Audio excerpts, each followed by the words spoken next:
ఎందుకంత అర్జెంట్గా ఇక్కడికి వచ్చారు అంటున్నా నగర్ నుంచి. అవును, రిమాండ్ రిపోర్ట్ వచ్చేందుకు స్టేషన్ నుండి మళ్ళీ రావచ్చు కదా. ఏది అది తీసుకొని ఒకేసారి రావచ్చు కదా. ఎందుకంత అర్జెంట్గా ఇక్కడికి వచ్చారు అంటున్నా నగర్ నుంచి. అవును, రిమాండ్ రిపోర్ట్ వచ్చేందుకు స్టేషన్ నుండి మళ్ళీ రావచ్చు కదా. ఏది అది తీసుకొని ఒకేసారి రావచ్చు కదా. ఆఫీసర్లు అన్ని జిల్లాల ఎంఆర్ఓలు, అన్ని జిల్లాల డిఎస్పీలు, సిఐలు సహకరిస్తారా?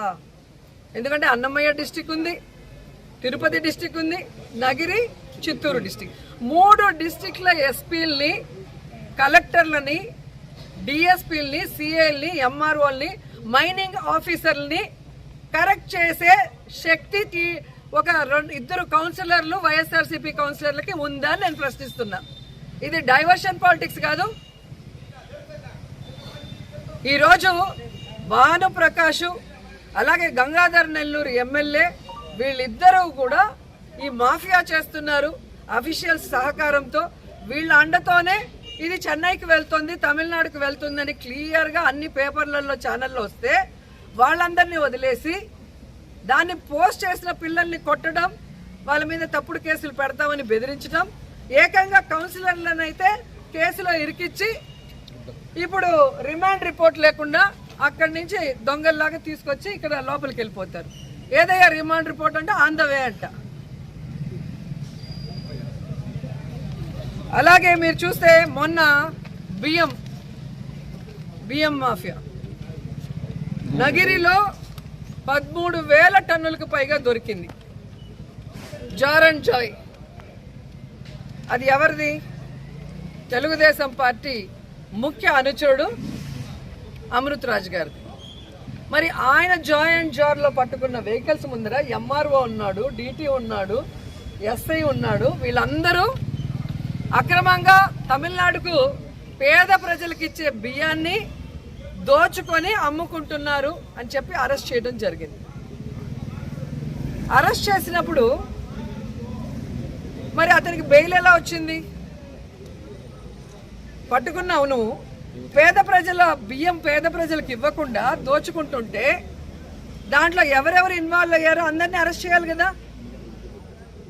అది గోడౌన్ల నుంచి వెళ్తుందా బియ్యము స్ట్రైట్ అవే, లేదా డీలర్స్ దగ్గర నుంచి వెళ్తుందా, ప్రజలకు అందకుండా ఏ విధంగా వెళ్ళింది, దీనికి ఎవరెవరు సహకరిస్తున్నారు, ఎంఆర్ఓ బాధ్యత కాదా, డిటి బాధ్యత కాదా, సక్రమంగా ప్రజలందరికీ అందుతుందా లేదా చూసుకోకుండా ఇన్ని వేల టన్నులు పోతుంటే ఎవరి మీద కేసు లేకుండా, ఎవరిని అరెస్ట్ చేయకుండా ఎలా వదిలేశారని నేను అడుగుతున్నా. అంటే తెలియక పట్టేసుకున్నారు, తెలిసిన తర్వాత వదిలేశారు. నిన్న ఈ మధ్యలోనే అతని బర్త్డే, ఎమ్మెల్యే భానుప్రకాష్ ముఖ్య అనుచరుడు అమృత్ రాజ్. సో వాళ్ళ మనుషులు దొరికితే వెంటనే వాళ్ళని వదిలించుకుంటారు, ఎవరి మీద కేసులు పెట్టారు. అదే తమిళనాడు వాడు ఎవడో దొరికినాడో అని చెప్తున్నారు, దాంట్లో వైఎస్ఆర్సీపీ వాళ్ళని ఇరికిస్తున్నారు. ఒక తమిళనాడు వాడైనా ఒక వైఎస్ఆర్సీపీ వాళ్ళైనా ఈ ప్రభుత్వం ఎలా సహకరిస్తుంది? ఒక పెన్షన్ వేయడానికే సహకరించడం లేదు, ఒక ఇల్లు ఇవ్వాలంటే సహకరించదు, ఏది వైఎస్ఆర్సీపీ వాళ్ళకి ఇవ్వకూడదు అని చెప్తుంటే మరి ఏ విధంగా ఇది జరుగుతుంది? పైనుంచి ప్రెషర్ చేశారు అంటారు. ఇది ఒక డైలాగ్ అఫీషియల్స్ అందరికీ కూడా. నేను అఫీషియల్స్కి చెప్తున్నాను అండ్ భానుప్రకాష్ కూడా చెప్తున్నాను, నీకు నోరు రోజు రోజుకి పెరిగిపోతుంది.